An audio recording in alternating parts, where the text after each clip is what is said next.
guys, it's Ryan Hogan here from Hogan Works. Today we're going to be looking at some creative audio editing techniques in Sony Vegas. But before I do that, I'm going to quickly show you a clip from a short film we did ages ago, which makes use of some creative audio techniques, and here it is. I cannot believe the sheer rudeness that she would bring into my household. You really are one of the most obnoxious people I have met in my life. Dad, don't you stop saying this? I told her about your speech impediment. I don't know why she's being such a bitch about it. Yeah, so that's the kind of thing you could do with the tools I'm about to show you.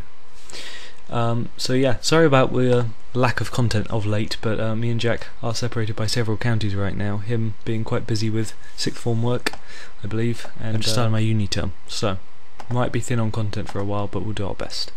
Right, getting on with things. So I'm going to quickly show you a clip that I recorded of my voice. Here it is. La la la la la la la la la la. I'm going to be doing various things to that now. Okay, so your three basic tools that always come up in Sony Vegas are Track Noise Gate, Track EQ, Track Compressor. Okay, so Track Noise Gate is useful because what it does is basically you set a threshold in terms of the volume at which you want all sound to be cut off. So all sounds above a certain point remain intact, and all sounds quieter than a certain volume are completely, removed. So that's useful, for example, getting rid of background noises when people aren't speaking. It'll just cut out all that sound. So that can be useful. Track EQ, this is a very useful one. Basically use this to accentuate or lessen the effects of different frequencies. So to give you an idea of what that means, what I'm going to do is I'm going to boost this frequency here and show you what that sounds like. La la la la la la la la la la. And then if I take the same frequency, but this in time take it down, how it sounds. La la la la la la la la la la. I hope you can tell the difference there. But basically what it's doing is that that's one of the key frequencies for sort of this vocal range. So what it's doing is taking away the present or boosting sort of the upper mid range there. But that has that's just an example. There's lots more uses. For example, in the video you just saw, I think we took out a lot of the upper frequencies like this to make Jack's voice very indistinct. Or for example in sound effects you might, if you had an explosion you might want to make it a really big boom, so you might extend the bass frequencies, that kind of thing. So that's really just to improve the quality and sort of clarity of your sounds. Track Compressor, this basically squashes, if you heavily compress things, it basically squashes your sound to reduce the dynamic range. So what's that doing is,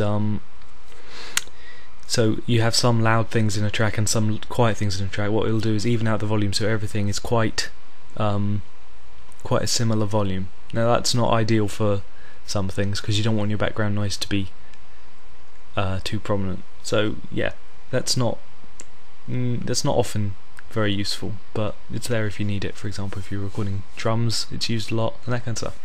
Music. Okay, just go through a couple of other effects which you might be able to make some use of. Reverb. You might know what this is.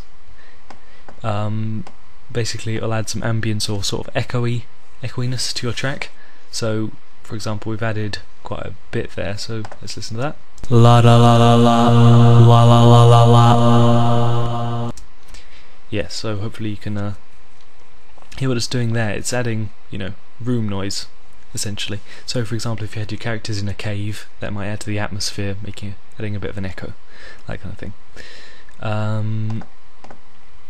Yeah, pitch shift.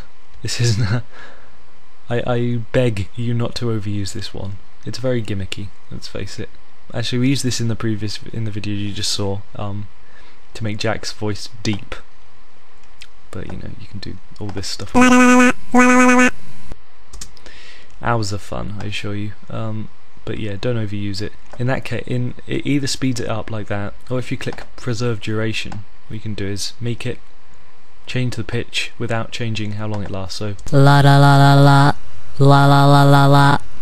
So for example, if you did it like that, it wouldn't go out of sync with the lips moving, that kind of thing. So you might find some use for that. We did, but you don't want to use that too much. Oh yeah, well there's a few other effects like flange, wah wah. This is mainly music orientated. You're not going to use this too much, I wouldn't think. But yeah, you know what this is going to be like probably. It's like la la la la la la la la la la.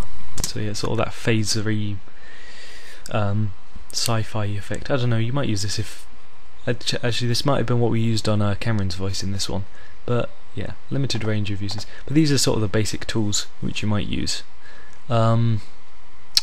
So I guess that is about it. Oh yeah, just one more. Resonant Filter.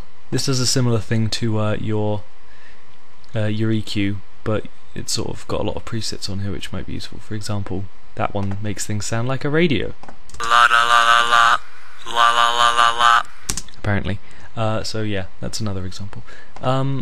Yeah, so I guess that's about it. But get creative, because audio is really important to sort of get a really professional quality to your films.